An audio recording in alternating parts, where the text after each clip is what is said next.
मनुष्य का जीवन दो भागों में विभक्त है, मृत्यु से पूर्व का तथा मृत्युशय्या का। जब मनुष्य प्रथम भाग में होता है तब उसे कर्म करने की पूरी स्वतंत्रता होती है, लेकिन जब वह मृत्युशय्या पर होता है तब यह स्वतंत्रता छिन जाती है। दूसरा भाग वस्तुतः पहले भाग का चित्र होता है। इस संबंध में दुनिया का अमल कैसा है, इसकी जांच के लिए हम ऐतिहासिक जगत में आते हैं। महमूद गजनवी गजनी का राजा था। उसने भारत पर कई बार चढ़ाई की थी। उसके जीवन का उद्देश्य उचित और अनुचित किसी भी रीति से धन संग्रह करना था। उसने गजनी को सोने चांदी से भर दिया था। यहाँ उसके जीवन का पहला भाग समाप्त होता है।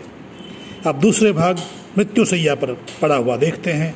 वह मरने से पूर्व सोने चांदी के ढेर अपने सामने लगवाता है, उसे देखता है, परंतु किसी प्रकार से भी वह उस ढेर को अपने साथ नहीं ले जा सकता है। जब व्यवस्था देखी तो रो पड़ा और धन दौलत पर दृष्टि मात्र से ही वह दुनिया से चला गया। जीवन पर्यंत बनी दृष्टि के अनुसार ही अंतिम समय में भी धन पर ही आत्मा लगी रही। फ्रांस का राजा पीटर था। उन दिनों फ्रांस छोटी छोटी रियासतों में बटा हुआ था, एक तंत्र राज्य नहीं था। पीटर धर्मात्मा व्यक्ति था। यरूशलेम तुर्कों के अधिकार में चला गया था। यह वह समय था जब यरूशलेम की प्राप्ति के लिए ईसाई लोग धर्म युद्ध कर रहे थे।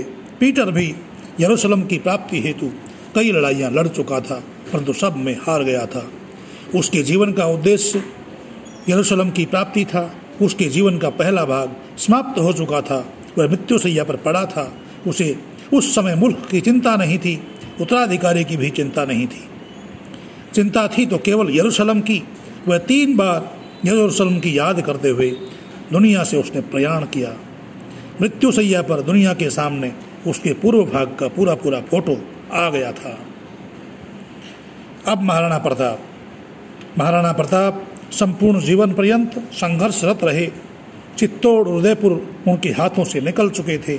उन्हें प्राप्त करने के लिए अनुपम अभूतपूर्व त्याग किया।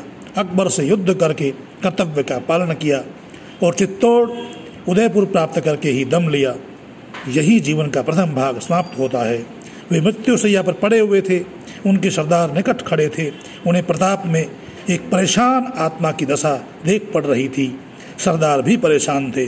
उनकी समझ में नहीं आ रहा था क्या बात है जिससे प्राण शांति से नहीं निकल पा रहे थे।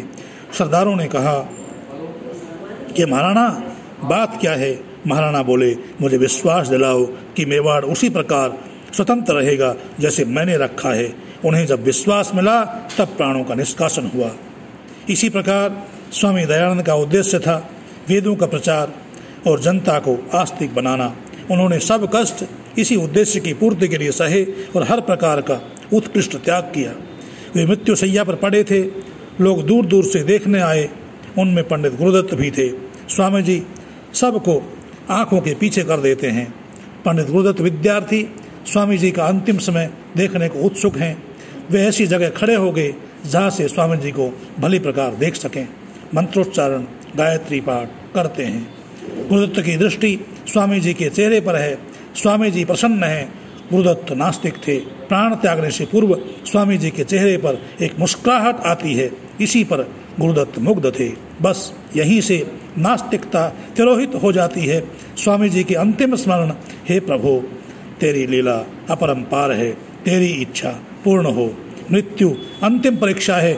इस तैयारी के साथ सफलता जरूरी है। वेद का संदेश है, सूरः पश्यति चक्षसा, ज्ञानी आँख से देखता है। पदार्थों का यथार्थ ज्ञान ज्ञानी को ही होता है। अन्य लोग वस्तु के तत्व को नहीं जान पाते, क्योंकि साधारण लोग बाहर की आंखों से देखते हैं, जबकि ज्ञानी भीतर की ज्ञान रूपी आंख से देखता है। आप सभी से निवेदन है कि चैनल को सब्सक्राइब कर लें ताकि आपको नए नए ज्ञानवर्धक वीडियो प्राप्त होते रहें। इति ओम शम।